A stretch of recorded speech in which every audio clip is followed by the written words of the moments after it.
안녕하세요. 안녕하세요. 네, 저랑 이제 단체 급식 급식비 관리에 대해서 공부를 할 거예요. 네, 그래서 오늘은 첫 시간이니까 제가 단체 급식 어떻게 강의할지 말씀드리고 과목의 특징에 대해서 설명드리도록 하겠습니다. 단체 급식은 말 그대로 정말 급식이 이루어지는 과정에 대해서 배우게 될 거예요. 그래서 여러분들이 이제 영양사 자격증을 따시면 이제 여러 분야에서 영양사로 활약을 하실 텐데, 그쵸? 영양사, 이거 적으실 필요 없어요. 제가 그냥 영양사에 대해서, 네. 보통 이제 영양사라고 그러면 이제 임상 영양사 분이 계시고, 이제 병원에서, 급식 관리 하시는 분이시고, 그 다음에 급식 영양사라고 있어요. 그 다음에 그 외에 뭐, 보건 영양사라든가, 아니면 뭐, 위생 영양사라든가, 아니면 제약회사에서 일하는 영양사라든가, 아니면 상담 영양사라든가, 요즘에 와가지고 특히 어린이 급식센터가 많이 생겨났기 때문에 그런 데서 일하시는 분들도 많으세요. 그래서 이렇게 여러 분야에서 영양사로 일하시는데, 우리나라에서는 거의 90% 이상이 이제 급식 영양사로 일을 하세요.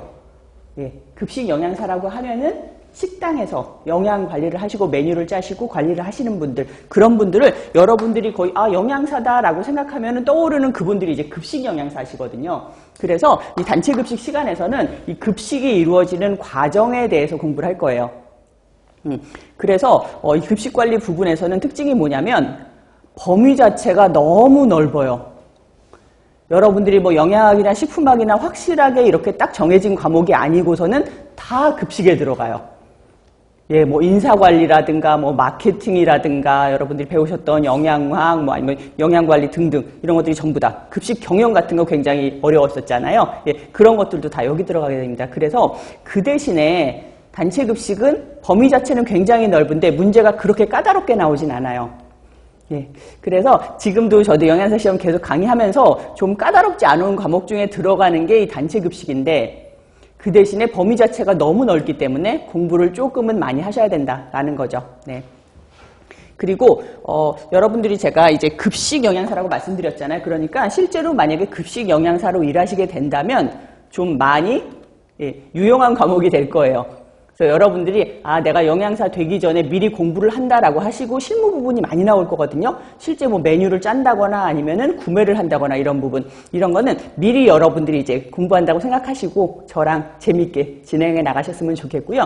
그 다음에 제가 될 수 있으면 이제 실무 위주로 설명을 드릴 거예요. 이해하시기 쉽게. 그래서 그런 거 좀 잘 따라와 주시고, 그리고 요즘 트렌드 자체가 좀 많이 변화하고 있어요. 특히나 이제 코로나 때문에 급식 자체도 많이 변하고 있거든요. 하다보니 대면 같은 것도 마찬가지로 칸막이 같은 것도 막 세워놓은 거 보셨죠. 특히나 단체 급식 같은 경우는 우리 주변에 있는 식당 같은 데 가서도 두 명 따로 이렇게 붙어 앉지 않고 떨어져 앉으라고 그러잖아요. 단체 급식도 마찬가지예요. 그러다 보니까 그런 트렌드 자체도 좀 많이 변화하고 있고, 그런 것도 제가 부분 설명을 드리고, 또한 문제 경향도 단체 급식이 좀 많이 바뀌고 있어요. 예. 단체 급식 같은 경우는 이렇게 학문이 아니잖아요.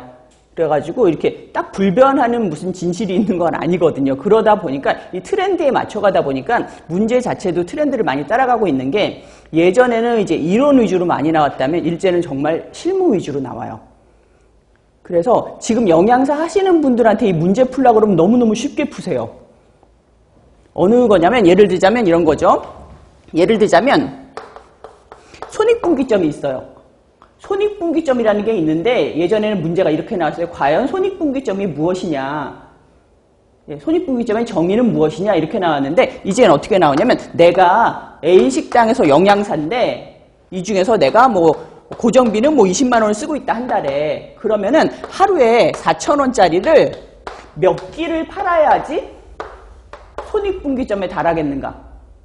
하루 매출이 얼마래야 내가 손익분기점에 달하겠는가? 문제가 이런 식으로 나와요. 그리고 대량 조리기기 아시잖아요. 그죠? 대량 조리기기가 예전에는 조리기기 이름을 써놨어. 뭐 필러 써놓고 그러면 이거는 탈픽이다 뭐 이런 식으로 나왔었는데, 다음 중에서 조리기구하고 조리법을 잘 연결한 것은 이런 식으로 문제가 나왔었거든요. 근데 요즘엔 어떻게 나오냐면 조리기구를 이렇게 사진으로 보여줘. 이게 도대체 뭐 하는 기구냐 이렇게. 그래서 제가 이런 거 실무 위주로 좀 같이 많이 해드릴 테니까 저랑 같이 재밌게 해봅시다. 네.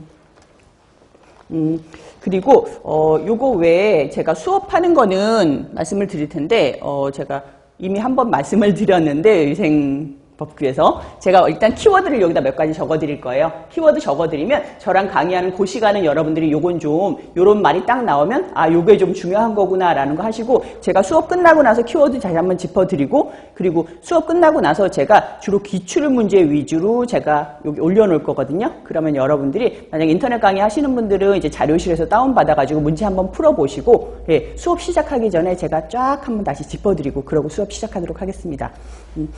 그리고 이거 외에 여러분들이 잘 모르시는 거는 카페가 있어요. 저희가 그래가지고 카페 들어가셔가지고 보시면은 선배님들이 이제 뭐 어떤 식으로 공부해서 수기 합격했다는 수기도 볼 수가 있고 그 다음에 질문사항 같은 것도 올려주면은 여러분들이 스스로 질문을 풀어나가기도 하고 아니면은 이렇게 질문이 좀 안 달리고 좀 어려운 문제다 싶은 건 제가 답변을 달아드려요. 그래가지고 네이버 들어가시면은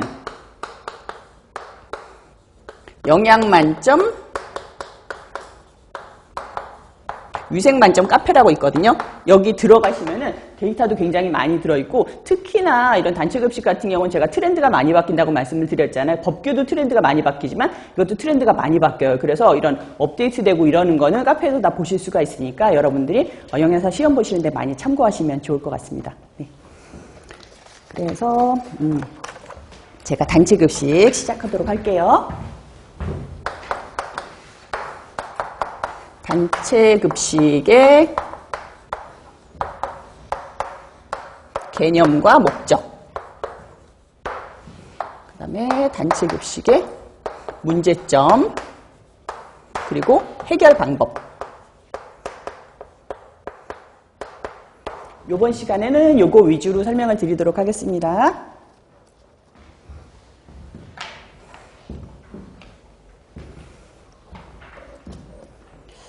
저도 단체급식을 이제 10년 가까이 강의를 하면서 단체급식 공부하는 거, 난 어떤 식으로 합격했다 이런 수기, 선배님들 수기를 많이 읽어보니까는, 요 방법이 좋은 것 같아서 저도 이렇게 좀 여러분들한테 추천을 드리는 방법이 있는데, 단체급식은, 어떻게 돼요? 급식이 이루어지는 과정이 있어요. 영양사님들은 출근하셔가지고 아침부터 퇴근할 때까지 어떠한 일정한 과정을 계속 반복하시는 거예요.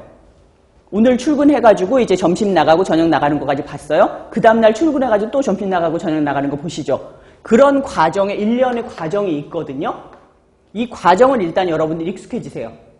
수요 예측하는 것부터 시작해가지고 뭐 메뉴 짜고 구매하고 이러는 과정, 서비스하고 이러는 과정에 맞춰서 쭉 한번 숲을 보신 다음에 그 다음에 여기 그래 수요 예측하는 데에서는 어떤 게 중요하지. 그 다음에 메뉴 작성하는 데에선 어떤 게 있지라고 공부를 하신 다음에 그 다음에 이렇게 하나를 다시 놓으시면 돼요. 그래서 저는 요거 하나하나에 맞춰서 제가 준비를 해드릴 거거든요. 그리고 단체급식 문제는 좀 중요한 게 하나하나가 많이 독립되어 있는 편이에요. 예를 들자면 메뉴 관리하고 위생 관리하고는 완전히 분리가 돼 있어요. 문제가 어느 정도로 나오냐면은 다음 중에서 영양사의 메뉴 관리 업무가 아닌 것은 그러면서 중간에 위생 관리나 설비 관리 업무가 낀다고요. 그러니까 여러분들이 요거를 많이 좀 독립을 시켜서 공부를 하시는 게 좋을 것 같아요. 그래서 1장 급식관리 개요부터 볼게요. 1번 급식산업의 정의와 분류. 여러분들 공부하시다 보면 첫 장만 막 기억에 남지 않아요? 그렇죠. 첫 장에 항상 개념, 목적 이런 거 나오잖아요. 그 대신에 또 단체급식 문제 풀다 보면은 처음에 맞추면 되게 기분 좋잖아요. 1번, 왜 문제 풀 때 가장 제가 난제가 뭐냐면 1번, 2번이 막히면 그 다음 문제가 안 넘어가요. 이게 막 막혀 있어가지고. 근데 거의 1, 2번은 다 여기서 나오거든요. 그래서 급식산업의 정의와 분류 1번 정의가 나와요. 급식산업, 저랑 배우는 이 단체급식, 급식관리란 도대체 무엇이냐라는 건데 이거는 가정 외의 장소, 가정에서가 아니에요. 우리가 식사 집에서 하는 거는 급식산업이 아니에요. 가정 외의 장소에서 줄 그을게요. 상업성 및 비상업성 목적으로 고객에게 음식을 제공하는 줄 그을게 외식, 단체 급식을 포괄하는 업체다. 무슨 말이냐면 가정 외의 장소에서 식사가 제공되는 거를 우리가 급식관리, 급식산업, 단체급식이라고 불러요. 그래서 이번에 급식산업 분류가 나오는데 여기 별표 하나만 할게요. 그러면 우리가 급식산업을 지금부터 분류를 할 건데, 급식산업이 사실상은 위에서 제가 상업성, 비상업성이란 말을 썼었거든요. 비상업성. 상업성이란 말 자체는 뭐냐면 상업적인 거. 상업적이다? 비상업적이다. 상업성이라는 거는 일을 해서 내가 돈을 벌겠다는 뜻이에요. 이윤을 남기겠다는 게 상업적인 거고, 비상업적이라는 거는 이거를 해서 내가 돈을 벌지 않겠다라는 거예요. 예를 들자면은 내가 여기 옆에 분식점을 해요. 그러면은 나는 그걸 해서 돈을 벌려고 그럴까? 아니면은 그냥 봉사를 하려고 그러는 걸까? 돈을 벌려고 그러잖아요. 그건 상업적인 목적을 가지고 내가 영업을 하는 거고, 옆에 내가 굉장히 길거리에서 좀 굶으시는 분들이 있어가지고 내가 그분들 점심을 그냥 제공하려고 해. 그래가지고 굶으시는 분들 다 모이세요. 점심 한 끼 제가 대접하겠습니다. 라고 하면 그거 해가지고 제가 돈을 벌까요? 아니죠. 그게 비상업적인 목적이에요. 근데 단체급식이라는 게 우리나라에서 생겨난 게 돈 벌려고 생겨난 게 아니라 A라는 공장이 있어. 그럼 A라는 공장에 근무하는 근로자들한테 편의를 제공하기 위해서 점심 식사 그냥 우리 식당에서 하시고 빨리 같이 일합시다. 이런 의미에서 생겨난 거예요, 단체급식은. 그렇기 때문에 단체급식 자체가 상업성이 없었어요. 우리 회사 일하는 사람들한테 내가 팔아서 돈 벌어야지 이런 목적이 아니었었거든요, 처음에는. 근데 1989년도에 우리나라에 뭐가 생겨나냐면 위탁급식 업체가 생겨나요. 여러분들 잘 아시는 삼성 에버랜드라든가 LG 아오홈이라든가 이런 업체들이 생겨났는데, 이런 업체들은 단체급식을 하면서도 돈을 벌어야 돼요. 그래서 예전에는 분류를 어떻게 했었냐면은 상업적인 급식, 비상업적인 급식 분류를 했었는데, 이 중간에 끼는 업체가 생겨난 거예요. 단체급식을 하면서도 돈을 버는 업체가 생겨났기 때문에 지금은 어떻게 분류를 하냐면 외식업과 단체급식 두 가지로 분류를 해요. 그래서 외식 한번 볼게요. 일반인들을 대상으로 상업성의 목적, 이게 상업성의 목적을 띠고 있지만 이런 음식을 제공하는 업체들로 구성된 산업이고, 우리들이 일반적으로 아는 단체급식이 아닌 것들, 그래서 일반 음식점이나 휴게 음식점이나 출장 외식업이나 호텔 및 숙박시설 식당 등 이 주변에 나와 있는 것들이 있잖아요. 뭐 피자헛 같은 피자집도 해당되고, 옆에 분식집도 해당이 되고, 저 호텔에 있는 호텔 식당도 해당이 되고, 예, 그런 것들이 다 외식업에 들어가요. 그리고 두 번째 단체급식이라고 나오는데, 단체급식은 여기 두 가지 다 나와 있죠. 직영 및 위탁이라고 그랬어요. 위탁업체도 여기 들어가요. 그래서 두 가지가 반드시 들어가요. 여기는 1번 하고 특정 구성원들 줄 끌게요. 1번 특정 구성원, 2번 지속적. 그래서 단체급식은 반드시 두 가지가 들어가야 되는데, 하나는 특정 구성원, 두 번째는 지속적으로 급식을 한다. 그래서 해당되는 것들이 교육기관이나 산업체나 의료기관이나 사회복지시설이나 군대급식이나 이런 것들이 전부 다 단체급식에 해당이 되는데요. 여러분들이 요거를 다 아시는 건데 제가 정리하는 차원에서 한번 여기다 정리를 해드릴게요. 자요, 급식산업은 두 가지로 구분된다. 하나는 외식업이고 하나는 단체급식이다. 그러면 첫 번째 지속성. 지속성이라는 건 뭐예요? 말 그대로 계속 식사를 하느냐 아니면 그냥 한 번만 식사를 하느냐라는 건데, 내가 옆에 있는 분식점 가가지고 오늘 식사를 했어. 내일도 또 하고 계속 먹진 않잖아요. 그렇죠? 근데 단체급식은 내가 예를 들자면 A공장 직원이야. 그럼 A공장 직원 식당의 단체급식소에서는 계속 식사를 하죠. 별다른 일이 없는 한은. 그래서 이러한 지속성을 외식업은 갖고 있지 않다. 하지만 단체급식은 갖고 있다라는 거죠. 그 다음에 특정인. 특정인이라는 건 딱 정해진 그 사람. 그러니까 외식업 보면은 A공장 자꾸 쓰게 되는데, A공장 직원이다.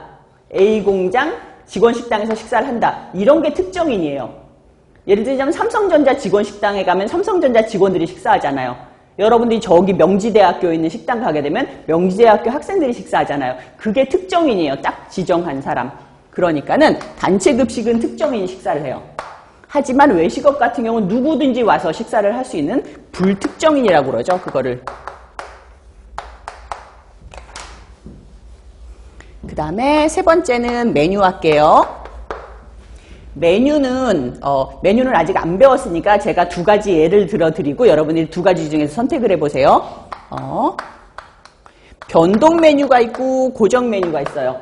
고정 메뉴는 계속 그 메뉴야. 어제도 설렁탕인데 오늘도 설렁탕이고 내일도 설렁탕이고 그 다음날도 설렁탕이고 1년 내내 설렁탕이 나와요. 그게 고정된 고정 메뉴고, 변동 메뉴는 어제 돈가스였는데 오늘은 김치찌개고 내일은 된장찌개야. 요게 변동하는 메뉴라는 거거든요. 그러면 외식업에서는 고정 메뉴가 변동 메뉴가? 고정 메뉴가 나가요. 그죠?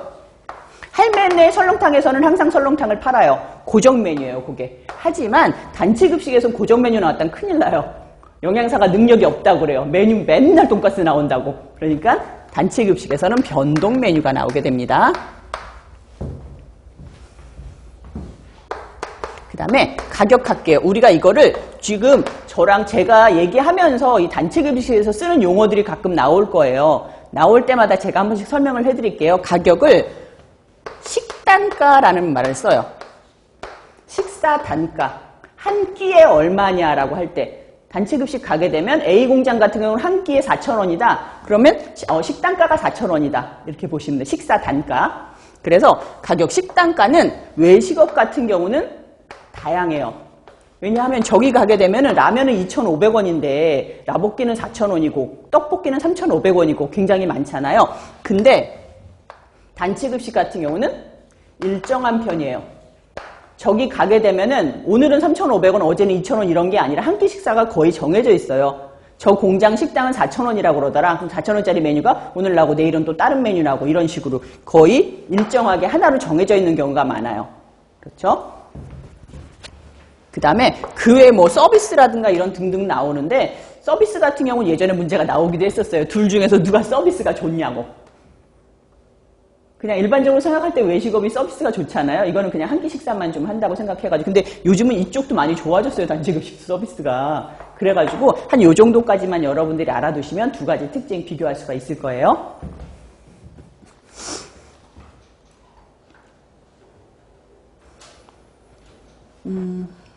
그래서 여기까지 하고, 여기서는 문제가 생각보다 조금밖에 안 배웠는데 여기서 문제가 많이 기출됐었어요. 지금까지는 어떤 식으로 나오냐면 다음 중에서 외식업과 단체급식으로 구분했을 때 거기에 해당하는 것을 골라라 라고 나오거든요. 문제 한번 내볼게요. 다음 중에서 외식업에 들어가는 것은 1번 분식점, 2번 학교급식, 3번 오피스급식, 4번 공장급식, 5번 병원급식. 이러면 일반 음식점, 분식점이 들어가는 거예요. 일반 음식점은. 그거 구분하실 줄 아시겠죠? 예. 그 다음에 단체급식의 정의 물으면서 단체급식의 특징 물어보는 문제 많이 나왔어요. 그게 두 가지가 뭐다? 특정인이 지속적으로 식사를 한다. 이거는 단체급식에 빼도 박도 못하는 특징이래가지고 만약에 여기 단체급식의 영양적인 특징 두 가지는 라고 해도 이 두 가지고 단체급식의 운영상의 특징이라고 해도 이 두 가지예요. 특정인이 지속적으로 식사를 한다는 거. 요거 꼭 알아두시고요. 그 다음에 3번에 급식산업의 최신 경향인데 요게 트렌드인데 요거 별표 하나만 할게요. 이것도 한 3년에 한 번 정도 문제 한 번씩 나와요. 예. 그래서 보시면은 급식산업의 문제는 아예 미리 알려드릴게요. 어떤 식으로 나오냐면 현재 우리나라 급식업계의 최신 경향이 아닌 것은 이렇게 물어봐요. 그럼 여러분들이 읽어보시고 최신 경향이 아닌 거 골라낼 수 있어야 되거든요. 그래서 제가 최신 경향 몇 가지 알려드리면은 일단 위탁급식, 위탁 경영이 늘어나고 있어요. 직영, 위탁 경영이 늘어나고 있고 그 다음에 프랜차이징이라는 거는 프랜차이즈가 뭔지는 아시죠? 뭐 피자헛이라든가 뭐 본죽이라든가 이런 거. 이런 프랜차이즈가 급식업계에 들어가기 시작했다는 얘기예요. 그래서 여러분들이 어떤 무슨 대학교 이런데 뭐 서강대라든가 이런데 가보게 되면 급식업계 안에 이게 들어와 있어. 메뉴 중에 하나가 뭐 신촌 설렁탕이야. 어떤 데는 본죽이 들어와 있어. 이런 식으로. 그냥 단체 급식이라고 생각하면 영양사가 하얀 가운이 있고 메뉴 짜는 거라고 생각을 하는데 그 안에 하나로 프랜차이즈가 들어와 있다고요. 이해되시죠? 무슨 말인지. 그래서 어떤 데는 뭐 파리바게뜨 같은 빵이 그냥 하나의 코너인 거예요. 급식시장 안에. 그런 식으로 프랜차이즈 돼가고 있고 사업이 다각화되고 있어요. 그리고 케이터링 서비스 하고 있고 프리미엄 급식. 프리미엄 급식이라는 거는 한 끼당 이제 금액이 높게 책정이 되는 단체 급식인 거죠. 단체 급식은 아직까지 금액이 좀 낮다고 생각을 하세요. 지금 외식업 같은 경우는 금액이 뭐 짜장면 같은 거 한 끼 먹으려도 막 6,000원 이런데 단체 급식 가가지고 6,000원이라고 하면 여기 좀 비싼데 이런 생각 하시잖아요. 근데 요즘에 와가지고는 뭐 7,000원짜리, 8,000원짜리 급식도 생겨나고 있다는 거죠. 그 다음에 친환경, 그 다음에 IT와 웰빙의 접목이라고 그래가지고 요즘은 식권도 스마트폰으로 결제하는 거 아시죠? 예, 스마트폰으로도 하고 요즘 비대면이다 보니까는 뭐 홍채 같은 걸로 결제하기도 하고 이래요. 예, 그런 식으로 접목이 돼 있고, 그 다음에 가정식사 대체품이라고 HMR 이런 게 많이 늘어났고요. 그 다음에 글로벌화 됐어요. 이제 세계 급식을 다 맛볼 수가 있고, 그 다음에 요 뒤에 줄 그어놓은 게 뭐냐면 요게 코로나 때문에 생겨난 거예요. 예, 비대면을 하다 보니까 이제 배달식이 늘어난 거예요. 단체 급식에 있어서도 요즘 도시락을 그렇게 많이 팔아요. 자기 자리에 들고 가서 먹겠다는 거죠. 식당에서 안 먹고. 그래서 배달식이 늘어났고, 그 다음에 무인화라는 거는 안 마주치는 거예요. 예전에는 급식 같은 거 계산할 때 식권 같은 거 판매를 직접 하잖아요. 그게 아니라 자판기가 많이 늘어났고, 그 다음에 본인이 직접 계산하는 셀프 계산기가 늘어나고 있거든요. 예, 그런 것들이 요즘 경향이에요. 그래서 여기서는 문제가 뭐라 그랬어요? 단체 급식의 최신 경향이 아닌 것은 이라고 했는데 여러분들 이해를 돕기 위해서 제가 오답으로 나왔던 거 몇 개 알려드릴게요. 예를 들자면 오답으로 나왔던 게 아까 제가 상업성, 비상업성 말씀드렸잖아요. 그러니까 상업성, 비상업성이 우리나라에 점차 뚜렷해지고 있다. 아니에요. 왜냐하면 상업적인 급식, 비상업적인 급식 서로 막 희미해지고 있는 게 위탁급식이 생겨났기 때문에 둘 사이가 뚜렷하지 않아요. 단체 급식이면서도 상업적인 급식이 생겨났거든요. 그 다음에 이거 제가 오답 알려드린 거 오답. 그래서 또 오답 중에 어떤 게 있냐면은 이제 단체 급식에서 메뉴 다양성을 많이 추구하게 되잖아요. 사람들이. 왜냐면 단체 급식에 와서도 메뉴가 2가지 이상이길 원해요. 예전에는 뭐 삼성전자 식당에 가게 되면은 식당이 메뉴가 하나여서 한 세트 메뉴 한 끼에 5,000원 이거 무조건 다 똑같이 먹고 이랬거든요. 근데 요즘에 와가지고 메뉴가 막 3가지, 4가지 나가서 단체 급식인데도 가가지고 선택을 해서 먹을 수가 있어요. 그래서 메뉴가 다양해지면서 위생에 대한 중요성은 줄어들었다. 말도 안 되죠. 위생은 점점 더 중요해지고 있어요. 근데 그런 것이 오답으로 나온다는 거죠. 이해되시나요? 예. 그래서 이런 건 여러분들이 트렌드 읽어보고 나서 예, 좀 이해하시고 선택하는 방법으로 그렇게 나와요. 이렇게 했고 그 다음에 두 번째 넘어갈게요. 단체 급식의 정의와 목적.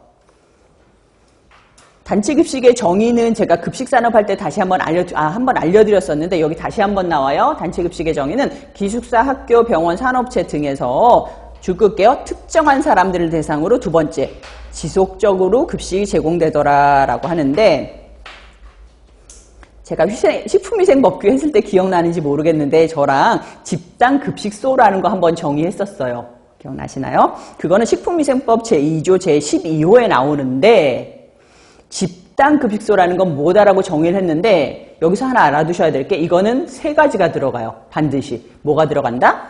1번 영리를 목적으로 하지 아니하고 2번 특정 다수인에게 3번 지속성 계속하여 음식물을 제공한다라고 했거든요. 그래서 요거 문제 여러분들이 나왔을 때 헷갈리시면 안 되는 게 제가 그냥 단체 급식하고 급식산업하고 물어보면은 반드시 2가지가 들어가야 돼요. 특정인과 지속성. 하지만 식품위생법에서 말하는 집단급식소의 정의를 얘기하라 라고 하면은 3가지가 들어가야 돼요.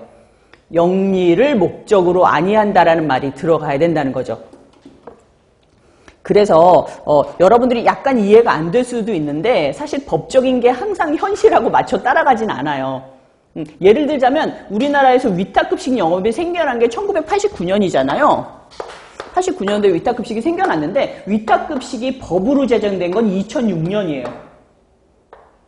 이런 산업이 있는데도 법으로 제정된 건 한 20년 있다가 제정됐거든요. 그랑 마찬가지로 집단급식소, 내가 생각하기에 내가 배웠는데 집단급식소 중에서는 영리를 목적으로 하는 게 분명히 있어. 위탁급식 업체가 있거든요. 근데 아직까지 집단급식소라는 정의에는 영리를 목적으로 아니한다라는 말이 들어가 있어요. 근데 어떻게 해요? 우리가 문제가 만약에 집단급식소의 정의를 물어보는 게 나오면 이 3가지에 있는 걸 골라야 돼요. 네. 그래서 기숙사나 학교나 유치원, 어린이집, 병원, 사회복지시설, 그다음에 산업체, 국가, 지방자치단체, 공공기관, 급박계, 후생기관 이런 것들이 전부 다 집단급식소에 들어가더라라는 거예요. 그 다음 장에 식품위생법 시행령 제2조에 의하면은 집단급식소는 1회 몇 명? 동그라미 할게요. 50명 이상에게 급식을 제공하는 데를 얘기한다. 뭐 한두 명이 아니라 30명 제공하는 데 아니에요. 1회 50명 이상에게. 그 다음에 위탁급식 영업이라는 거 다시 한번 정의하고 갈게요. 식품위생법 시행령 제21조 8항에 의하면 식품 접객업 중에서 들어가요. 이 중에서 위탁급식 영업이라는 거는 집단급식소를 설치 운영하는 자와의 계약에 따라서 그 집단급식소의 음식류를 조리하여 제공하는 영업, 이거는 상업적인 급식이더라라는 거죠. 그래서 여기까지는 문제가 어떤 식으로 나왔었냐면은 식품위생법에서 얘기하는 집단급식소의 정의는 그러면 영리 목적으로 하지 않는다, 특정인이다, 지속성을 갖고 있는다, 세 가지 다 포함된 거 고르셔야 되고, 그 다음에 집단급식소에 들어가지 않는 것은 하고서는 뭐 기숙사, 병원, 산업체, 사회복지시설, 그 다음에 마지막으로 호텔 식당. 이러면 호텔 식당이 집단급식소에 안 들어가는 거죠. 그 다음에 목적 할게요. 단체급식의 목적. 우리 지금까지 개념했었어요. 예. 그리고 목적학계 단체급식소는 그럼 도대체 왜 만들어졌느냐? 뭐 유리한 게 있으니까 만들어졌겠죠. 단체급식소 우리나라는 거의 다 있잖아요. 학교, 대학교 가서도 있고 중고등학교에서도 급식하고 그다음에 여러분들이 뭐 산업체나 아니면 일하러 가도 시장, 식당은 항상 있거든요. 그래서 단체급식소의 목적할게요. 이거는 별표 2개만 할게요. 단체급식소의 목적은 문제 많이 나왔었어요. 목적은 제가 2가지로 나뉠 거예요. 하나는 고유의 목적이고 하나는 공통의 목적이에요. 무슨 말이냐면은 단체급식이라는 카테고리가 있어요. 단체급식 또는 급식산업 해가지고 단체급식. 단체급식은 어떤 식으로 분류를 하냐면 저랑 요 다음 시간에 단체급식을 분류할 거예요. 근데 어떤 식으로 분류하는 게 가장 쉽냐면은 먹는 사람 대상으로 분류하는 게 가장 쉬워요. 중학생들이 먹으면 중학교 급식, 병원 사람들이 먹으면 병원 급식, 만약에 저희 공장 사람들이 먹으면 공장 급식. 그게 먹는 사람, 피급식자 대상으로 분류를 하는 거거든요. 그러면 공통의 목적이라는 거는 단체 급식이 이루어지는 모든 장소에서 같은 목적을 가져요. 그리고 고유의 목적이라는 건 뭐냐면 병원 급식의 목적이 따로 있고 교도소 급식의 목적이 따로 있고 군대 급식의 목적이 따로 있거든요. 그래서 2가지로 여러분들이 구분해서 외워두셔야 돼요. 그래서 공통의 목적 먼저 볼게요. 단체 급식이 이루어지는 모든 장소에서 이런 똑같은 목적을 가져요. 공통의 목적은 피급식자, 먹는 사람이죠. 피급식자. 여기서 정의 한번 다시 해드릴게요.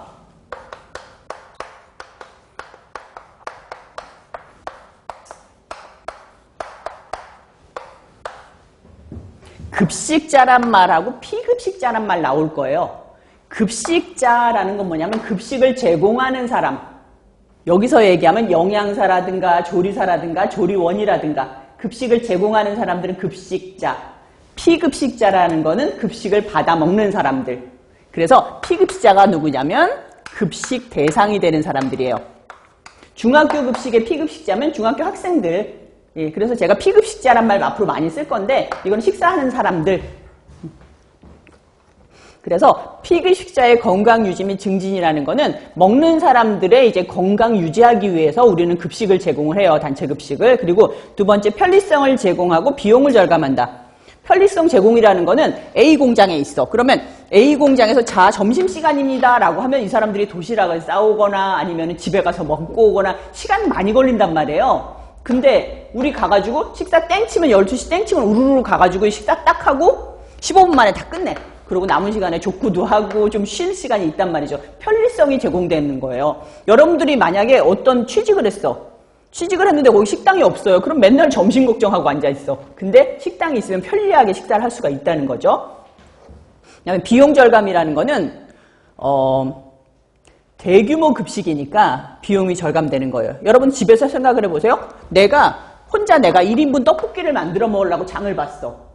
그러니까는 장 보는데 얼마가 들었냐면 9,000원이 들었어. 어묵도 사고 떡도 사고. 근데 2명이 먹으려면 이게 1,800원, 18,000원 들어요? 아니죠. 규모가 커질수록 이게 스케일의 법칙에 의해서 조그마해지거든요. 그래서 대규모 식사를 하다 보면 비용이 절감될 수밖에 없어요. 세 번째는 인간관계 육성과 사회성 함양. 이거는 식사 같이 하면서 이제 뭐 얘기도 나누고, 근데 코로나 때문에 약간 먼 나라 얘기가 됐어요. 요즘은 이렇게 다 칸막이 해놔가지고 이제 대화 못하게 돼 있거든요. 하지만 이제 같이 식사하면서 사회성도 늘어나고라는 거죠. 그리고 네 번째는 피급식자에 대한 휴식처도 제공을 할 수가 있어요. 식사하고 편하게 좀 휴식할 수 있는. 그 다음에는 자원의 효율적 경제적인 활용에 기여한다는 건 뭐냐면 우리나라가 지금 예를 들어 드릴게요. 양파가 너무 많이 났어. 양파 막 아주 그냥 수도 없이 양파가 뭐 한 망에 500원밖에 안 해. 그러면 단체급식에서 양파를 써줘요. 여기서 활용을 한다는 거죠. 예, 그래가지고 자원을 이제 효율적으로 좀 활용할 수 있게 해준다는 거예요. 지금 만약에 우리나라에 쌀 생산이 너무너무 많이 됐어. 그러면은 저 군대 같은 데서 쌀을 조금만 많이 써줘도 우리나라가 그걸 다 소비할 수가 있거든요. 예, 그런 식으로 활용을 한다는 걸 의미하는 거예요. 그 다음에 이번에 고유의 목적, 더 중요한 게 이 고유의 목적이에요. 고유의 목적은 산업체에서는 단체급식을 왜 하냐면은 생산성 향상과 복리 증진. 생산성 향상이라는 건 빨리 먹고 빨리 식사하고 와서 열심히 일한다라는 거고, 복리 증진이라는 거는 내가 A 공장하고 B 공장이 있어. 그러면 둘 중에 어딜 갈까라고 놓고 내가 저울질을 한단 말이에요. 둘 다 합격이 됐거든 내가. 근데 A 공장은 이제 식당이 있어. 아무래도 이쪽이 훨씬 일하기가 편하다는 생각이 들거든요. 그래서 요거는 내가 거기서 일하는 직원들한테 이제 복리적인 혜택을 준다는 거예요. 식당이 있다는 거는. 그 다음에 학교는 뭐냐면 학생들한테 바람직한 식습관을 형성해주고 교육활동 효과를 증진시키기 위함이다. 학교에서는. 그리고 병원에서는 식사를 왜 제공한다? 질병 치료의 목적으로 제공을 해요. 내가 신장이 아파서 지금 입원을 했어. 그러면 신장 치료식이라는 식사를 줘요. 식사도 치료의 일환이라는 거죠. 그래서 건강 회복되기 위한 조건이고, 그 다음에 군대에서는 이제 군력을 증진하기 위해서, 그리고 사회복지시설 같은 경우는 이제 애기들한테 가정적인 분위기를 조성하기 위해서, 그 다음에 아동복지시설은 신체적, 정신적으로 건전하게 육성하기 위해서, 마지막으로 교도소에는 내가 교정활동을 지원하기 위해서라고 했는데, 여기서는 문제 제가 많이 나왔다고 말씀을 드렸어요. 어떤 유형으로 나오냐면 다음 중에서 단체급식의 공통의 목적이 아닌 것은 하면서 오답으로 고유 목적이 하나 낄 수가 있어요. 분명히 예를 들자면 질병치료 및 회복 증진은 병원만의 목적인데 공통의 목적은 아니거든요. 학교 같은 경우도 질병 치료하기 위해서 급식 주는 거 아니잖아요. 그래서 고유의 목적이 하나 끼고, 그다음 문제가 조금 어렵게 나오면은 다음 중에서 단체급식의 목적이 제대로 연결되지 못한 것은 하면서 병원급식이랑 학교급식 연결해놓고 산업체급식이랑 교도소급식 목적 연결해놓고 이러면 여러분들이 잘못 연결된 거를 고르실 수 있어야 돼요. 문제 유형 이해되시죠? 예. 그러고 이제 세 번째 단체급식의 순환 과정인데, 제가 처음에 이제 단체급식에 대해서 말씀을 드리면서 순환 과정이란 말을 했는데, 그게 뭐냐면 단체급식이 쭉 이루어지는 하루의 일련 과정이에요. 영양사는 보통 사이클이 하루로 돌아가요.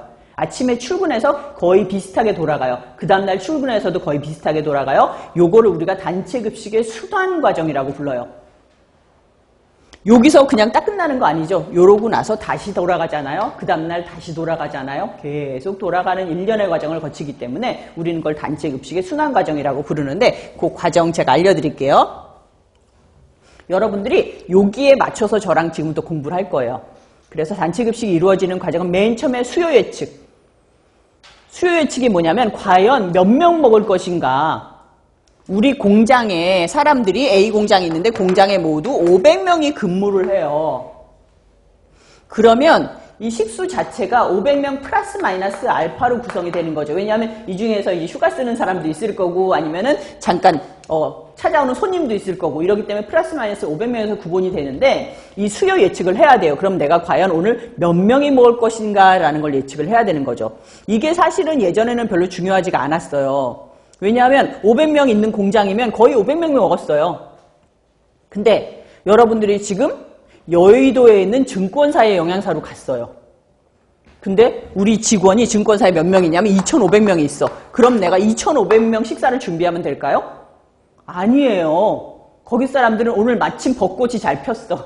너무 좋아, 바깥에. 그러면 2,500명 중에서 1,300명이 몽땅 벚꽃 구경하러 나가서 밥 먹어요. 그럴 수 있다는 거예요. 그러다가 보통은 한 1,300명 또 먹어. 근데 오늘 갑자기 막 폭우가 쏟아지고 난리가 났어. 그럼 사람들이 죄 안 나가고 전부 다 식당으로 와요. 그러면 식수가 엄청나게 차이가 날 수가 있다는 거예요. 그래서 요즘은 수요 예측이 너무 중요해졌어요. 그래서 수요 예측을 맨 앞에다가 넣은 게 과연 몇 명이 먹을까를 결정을 해요. 왜냐하면 내가 5,000인분을 준비했는데 실제로 먹는 게 1,000명밖에 안 먹었어요. 그러면 5,000인분 돈을 받아요? 아니잖아요. 1,000명짜리 식단가를 여러분들이 받으세요. 그러면 나머지 4,000인분은 버리시는 거라고요. 그렇죠. 그러면은 단순히 버려서 아까운 게 아니라 우리가 나중에 수요 예측 때도 배울 거예요. 상당히 배울 건데 이렇게 버리면은 어떤 게 나쁘다라는 것도 저희가 배울 거예요. 수요 예측을 정말 잘 하셔야 되고, 두 번째 수요 예측을 했어요. 몇 명이 먹을 것인가. 그러면 메뉴 계획을 세우셔야 돼요. 메뉴 계획이라는 거는 몇 명한테 한 끼에 뭐 일식 4찬으로 제공되고 뭐 칼로리 같은 건 얼마나 줄 것인가라는 거를 실제로 메뉴를 짜는 거예요. 그 다음에 세 번째가 소요량 파. 그럼 메뉴를 짰으면 이 중에서 뭐 미역이 얼마나 필요하고 쌀이 얼마나 필요하고라는 거 분량이 나오겠죠. 그 금액을 가지고 이제 발주를 하시는 거예요. 물건을 시키시는 거죠. 발주하고 나서 그 다음에 이제 물건 받아들이는 과정, 구매를 하게 되고, 그 다음에 물건이 왔어. 도착을 했으면 내가 검수를 해가지고 물건을 받아야 되죠. 그러고 나서 그거를 잠깐 저장을 시켜요. 냉동 냉장고에. 그러고 나서 생산 조리를 직접 하게 되는 거예요. 우리가 이거 조리 과정을 그냥 생산한다 이렇게 불러요. 그래서 생산성이란 말 많이 나오게 되는데, 생산 조리를 한다. 그러면 조리를 다 했으면 이제 배식해야 되는 거죠. 배식, 서비스하고 그 다음에 배식된 거에 대해서 우리가 회계 관리를 해야 돼요. 무슨 말이냐면 한 끼 얼마에 팔았고, 그 다음에 오늘 몇 명이 일했고, 그래서 내가 실제로 오늘 4,000원짜리 100개를 팔았다. 그럼 매출상으로 이제 40만 원이 발생을 했는데 이거를 내가 효율적으로 썼나를 봐야 되는 거죠. 그게 회계고, 그 다음 과정이 피드백인데, 이렇게 해서 보니까는 세상에 40만 원짜리 내가 매출을 일으켰는데 쓴 비용은 50만 원이야. 그럼 나는 오늘 적자 운영을 한 거예요. 마이너스 10만 원. 그러면 내일부터 재료비를 좀 줄여야겠다든지 어떤 식으로 메뉴를 좀 다르게 짜야겠다든지 하는 게 피드백인 거죠. 그래서 다시 그 다음 날로 가요. 그래서 다시 수요 예측을 하게 되는 거죠. 이러한 일련의 과정을 거치는 것이 이제 급식 영양사들의 단체 급식의 순환 과정이라고 보시면 돼요. 이런 거 지금 억지로 외우실 필요 없어요. 여러분들 저랑 단체 급식 공부하고 나면 저절로 머릿속에 떠올라요. 왜냐하면 하나하나 카테고리별로 저랑 공부할 거니까. 그래서 그 밑에 계획, 실시, 평가라는 게 나오는데 이걸 우리가 뭐라고 부르냐면 경영관리의 3대 순환 기능이라고 불러요. 이거는 경영할 때도 저랑 배울 거예요. 계획, 실시, 평가, 플랜 2C, 플랜 2C 이렇게 많이 배우거든요. 그러니까 모든 과정이 우리가 경영할 때, 여러분들이 일할 때도 마찬가지고 저 세 가지 과정을 거쳐야지 이렇게 순환을 하게 되는 거예요. 맨 처음에 우리 그냥 단순하게 생각할게요. 여러분들이 무슨 일을 해야 돼 지금부터. 뭐 내가 뭐 살을 빼겠다. 이렇게 하나를 딱 세웠어, 주제를. 그러면은 계획 세우겠죠. 그 다음에 실제로 그 계획에 맞춰서 하시겠죠. 그 다음에 평가할 거 아니야. 나 제대로 못했구나. 다시 해야겠다. 계획 다시 짜. 막 이런 식으로. 그게 순환 과정이에요. 그래서 계획, 실시, 평가. 근데 요거를 세 개로 나눠드린 게 뭐냐면 제가 영양사 업무가 엄청나게 많거든요. 아까 위에 단체 급식의 순환 과정 있잖아요. 사람들은 그냥 보고 이 중간에 있는 배식 서비스 과정 있잖아요. 영양사가 실제로 식사 제공하는 과정. 영양사가 이 일만 하는 줄 알아, 사람들은. 그렇잖아요. 그래서 주변 사람들한테 영양사가 무슨 일 하냐 물으면 하얀 가운 입고 이거 급식하는 사람이래. 사실은 엄청나게 많은 일을 하고 요거는 그 과정 중에 하나인데, 그죠? 그래서 요 밑에 과정은 계획 실시 평가에 제가 영양사 하는 일을 쭉 나눠놨어요. 계획에 해당되는 건 내가 인력 계획도 세워야 돼요. 과연 조리원들이 몇 명 일해야 되고 조리사가 얼마 몇 시간 일해야 되고 하는 거. 그다음에 영양 계획, 메뉴 계획, 운영 계획, 구매 계획, 식수 예측, 조리 계획. 이거 전부 다 계획에 들어가. 영양사 하는 일 중에서 계획에 들어가고, 영양사가 하는 일 중에서 실시에 들어가는 것은 식단 작성, 구매, 검수, 저장, 조리, 생산, 배식, 인력관리, 설비관리. 이거 외에도 많아요. 이거 등으로 써놨잖아요. 그 다음에 평가에 해당하는 거는 메뉴 평가도 해야 돼요. 내가 원가 관리도 해야 돼요. 그 다음에 각종 일지도 써야 돼요. 그리고 재고조사도 해야 되고 만족도 조사도 해야 돼. 과연 식사 잘 먹고 있는지. 그 다음에 검식도 해야 돼. 오늘 나가는 음식이 제대로 익었는지 아니면 배합이 잘 돼 있는지. 그래서 요거 써드린 거는 문제 유형이 보통 어떻게 나오냐면요. 단체 급식의 순환 과정을 나열하라는 문제가 나와요. 영양사의 업무를 순서대로 나열한 것은, 아니면 단체 급식의 순환 과정을 제대로 나열한 것은, 하루의 영양사의 일정을 나열하라는 게 문제가 나와요. 그리고 두 번째는 단체 급식의 이제 세 가지 경영 기능 중에 실시에 들어가지 않는 것은, 아니면 평가에 들어가지 않는 것은. 그러면 평가하면서 메뉴 평가, 원가 관리, 각종 일지, 재고 조사, 그 다음에 메뉴 계획. 이러면 메뉴 계획이 정답인 거죠. 그러니까는 계획하고 실시하고 평가하고 막 섞어놓고 나서 다음 중에서 평가가 아닌 것은, 다음 중에서 계획에 해당하는 것은 물어볼 수가 있단 말이에요.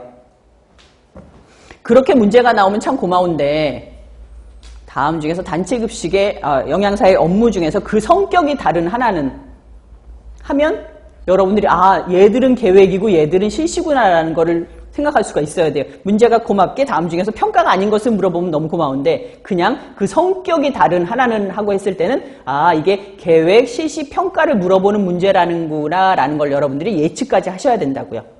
네. 근데 읽어보면은 지금은 안 외워져요. 근데 여러분들 공부하고 나시면 그냥 금방 알아요. 왜냐하면 계획에는 계획자가 다 붙어 있어요. 그죠? 실시는 말 그대로 영양사 업무가 이루어지는 거 실시고, 평가라는 거는 식사가 다 이루어지고 나서 그 나머지 과정에서 이루어지는 것이 평가라고 보시면 돼요. 자, 여기까지 하고 그 다음에 단체 급식의 특징 한번 볼게요. 단체 급식의 특징이라는 거는 지금까지 다 배웠던 건데 제가 그냥 정리해드린 게, 왜냐하면 문제가 다음 중에서 단체 급식에 대한 설명으로 틀린 것은 하고 나올 수 있기 때문에 단체 급식의 특징 하나로 묶어드렸어요. 보시면 단체 급식은 특정인을 대상으로 지속적으로 급식한다. 이거 가장 기본적인 거였어요. 두 번째는 외식업 대비 식단가가 낮아요. 그렇죠. 만약에 여러분들이 단체 급식에서 짜장면 7,000원, 8,000원 받으면 큰일 나요. 그렇죠. 외식업 대비해서 식단가가 낮다는 거예요. 그리고 세 번째는 대부분 누가 관리자로 운영해요? 영양사가 근무해요. 여러분들 옆에 분식점 갔는데 영양사님 어디 계세요? 없단 말이에요. 일반 음식점에 영양사 없어요. 보통 급식 쪽에서만 계세요. 그리고 규모가 크고 짧은 시간에 다량의 식사 공급한다. 제가 집중 배식에 줄 끌게요. 무슨 말이냐면 이제 여러분들이 영양사로 가서 일하시잖아요. 그러면 실제로 일하는 거는 9시에 출근하거나 아니면 조리사분들은 뭐 4시에 출근하는 사람도 있어요. 하지만 언제가 제일 바빠? 식사 시간이 바빠요. 12시부터 1시까지가 엄청나게 바빠요. 이게 집중 배식이에요. 피크타임 배식이라고 부르는데 이때 우르르 급식이 이루어지기 때문에 우리가 집중 배식이라고 불러요.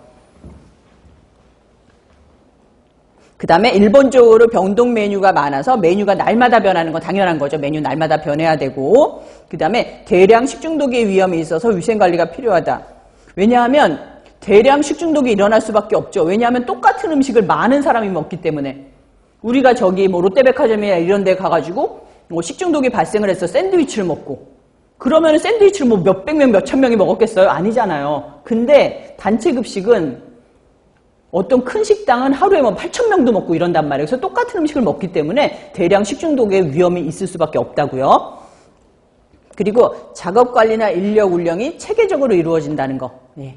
이런 것들이 단체 급식의 특징입니다. 그래서 요거는 별표 2개만 해놓을게요. 근데 이런 거는 문제 자체는 어렵진 않아요. 여러분들이 충분히 이해하시고 하면은 풀 수 있는 문제예요. 그 다음에 단체 급식의 문제점 및 그거를 해결하기 위해서 어떤 방법을 쓰더라라는 거 말씀을 드릴게요. 문제점은 단체 급식은 근데 문제점이 생길 수밖에 없어요. 여러분들 혹시 주변에서 와 저기 내가 학교 학생 식당 아니면 저기 무슨 단체 급식 저런 식당 갔는데 너무 맛있더라 저기 맛집이야 막 이런 말 들어보신 적 있어요? 없죠. 우리나라에서는 단체 급식 시장이 아직까지 맛있다는 평가를 별로 못 받아요. 왜냐하면 약간 심리적으로 단체 급식은 약간 한 끼 때우는 장소다라는 느낌이 많기 때문에 요즘은 많이 변화하고 있어요. 그렇지만 그래도 아직까지 심리적인 문제가 있기 때문에 단체 급식에 문제점이 생길 수밖에 없거든요. 그래서 그 문제점 한번 볼게요. 문제점은 별표 하나만 할게요. 4가지로 나눴어요. 이 4가지 따로 외우셔야 돼요, 여러분들이. 영양적인 문제점, 위생적인 문제점, 비용적인 문제점, 그 다음에 심리적인 문제점. 영양적인 문제점 같은 경우는 영양적인 산출이 잘못될 경우 필요 영양량이 개인의 체격과 체질에 따라 다르기 때문에 문제가 생길 수밖에 없어요. 여러분들이 칼로리 계산할 때 3가지 뭐가 필요해요? 여러분들 이 사람 칼로리 계산하세요. 기준 칼로리 계산하세요 라고 하면 뭐 알아야 돼요? 일단 성별 알아야 돼요. 남잔지 여잔지 알아야 되잖아요. 그 다음에 뭐 알아야 돼 또? 나이 알아야 돼요. 그 다음에 활동 정도를 알아야 돼요. 이 사람이 노동을 하는 사람인지 아니면 누워있는 사람인지. 그래서 그 3가지 정도를 알아야 여러분들이 칼로리를 계산하는데 단체 급식은 여러분들이 일일이 병원이 아니고서야 일일이 계산해가지고 이 사람이 왔어. 급식을. 내가 A 식당에서 1000명이 식사를 해요. 그러면 이 중에서 한 명이 와서 이제 급식을 받으려고 식판을 들고 왔어. 그럼 이 사람은 박주민 씨니까 박주민 씨는 보자 250칼로리니까 너는 밥을 요만큼 먹고 아니잖아요. 똑같이 가져가요. 그러다 보니까 계산이 만약에 영양가 산출이 잘못될 경우에는 문제가 생길 수 있다는 거예요. 근데 여러분들이 이거 2가지로 아셔야 돼요. 이거는 단체 급식이기 때문에 이 사람의 영양상의 문제가 생기는 게 아니에요. 이 사람의 체격이나 노동 강도랑 달랐을 경우에 이 사람한테 문제가 생기는 거지. 여기 이 식당에서 먹는 모든 사람들이 요오드를 적게 먹더라. 아니면 칼슘을 이 식당에서 먹었기 때문에 모자라더라. 아니면 이 식당에서 먹었기 때문에 사람들이 다 살이 빠지더라. 칼로리가 너무 낮아서. 이건 아니란 얘기예요. 단체 급식의 제약이 영양상으로 제약이 생기진 않아요. 단순히 여기서 영양상으로 문제가 생기는 거는 이 개인상으로 문제가 생길 수, 나는 너무 통통한데 밥을 너무 적게 줘. 똑같이 영양사가 계산해서 주기 때문에. 그리고 또 하나 문제점은 다량 조리 기술이 아직까진 부족해요. 그래서 사람들이 섭취량이 줄어들 수가 있다는 거죠. 나는 라면을 너무너무 좋아해. 난 라면 먹고 싶어. 근데 단체 급식에서 라면 끓이기가 너무 힘들어요. 단체 급식에서 라면 나오는 거 잘 못 봤죠? 네. 하다못해 저기 삼양라면 단체급식 거기서도 라면이 잘 못 나가더라고요. 일주일에 한 번밖에 못 나가더라고요. 그래서 이거는 다량 조리 기술이 부족하기 때문에 어쨌거나 기호가 맞지 않아서 섭취를 안 하는 경우에 영양이 부족할 수 있다는 거죠. 그 다음에 2번째 위생적인 문제는 대규모 급식이기 때문에 이런 종업원 위생교육도 우리가 굉장히 중요하고 시설 및 기기 위생도 중요하고 아까 말씀드렸던 대량 식중독 사고의 우려가 있다는 거죠. 3번째 비용면 제가 아까 몇 번 힌트 드렸어요. 아직까지 단체 급식에 대해서는 사람들이 좀 싸야 된다라는 그게 있어요. 그래서 지금 사실 인건비도 올라가고 식재료비도 너무너무 비싸졌거든요. 그래도 사람들이 아직까지 단체 급식은 좀 싸야 되지 않을까라고 생각을 하세요. 그래서 제가 20몇 년 전에 처음으로 영양사 생활을 시작을 할 때 짜장면이 얼마였냐면은 제가 이런 얘기하면 저 너무 늙었다고 막 뭐라고 하는데 제가 그때 시작을 했을 때 한 끼에 700원이었었어요. 학생 식당에서 한 끼에 700원이었었는데 그때 짜장면이 얼마였냐면 1000원이었거든요. 그랬는데 지금 짜장면 같은 경우는 거의 한 6배 올랐잖아요. 근데 이거는 5배도 안 올랐어.